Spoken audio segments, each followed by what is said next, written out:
Bonjour tout le monde. Alors, on commence ce midi en jetant un coup d'œil au dernier bilan de la COVID qui n'est pas très encourageant. Encore aujourd'hui, on note une nette remontée du nombre de nouvelles infections, 950 en 24 heures.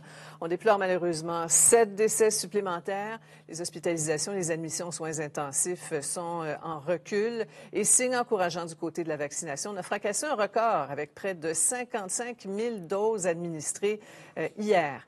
Mais ce ne sera pas suffisant, Claudie, pour freiner les variants parce que les mesures sanitaires sont inadéquates pour empêcher leur propagation, selon l'INSPQ.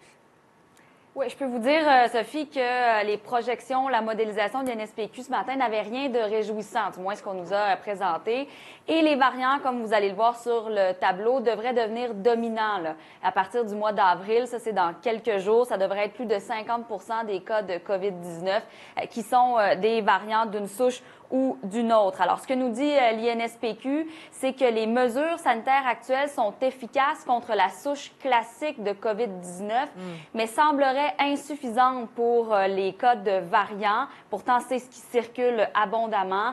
Les experts de l'INSPQ se sont bien gardés là, de dire si on avait déconfiné trop rapidement, mais on dit que par moment, il faudrait être plus sévère. Là. Certaines mesures, comme c'est le cas dans les écoles, quand il y a un cas suspecté de variant ou même de COVID-19, on ferme des groupes, voire même des écoles complètes pour essayer de contenir la flambée de cas. Gaston Dessert là-dessus. Les interventions, lorsqu'il y a des cas avec les variants, sont plus intenses. Donc, on va mettre plus de moyens en place pour essayer de retarder ou diminuer le nombre de cas. Et donc, les mesures sont peut-être plus agressives, si je peux dire, que celles qu'on avait avant l'arrivée des variants.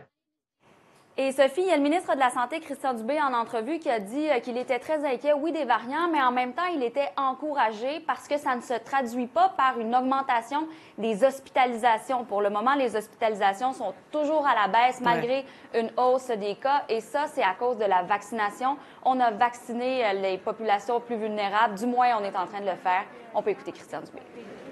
Jusqu'à maintenant, on n'a pas eu ce lien-là. La réponse, c'est pourquoi? Parce que les gens sont vaccinés. Nos gens de 65 ans et plus, c'est eux qui allaient à l'hôpital. Là, ce qu'il faut voir, c'est pour ça qu'il faut terminer notre vaccination des 65 ans et plus, qu'on espère finir vers le 15 avril, pour être capable justement d'éliminer ces gens-là qui n'aillent pas à l'hôpital.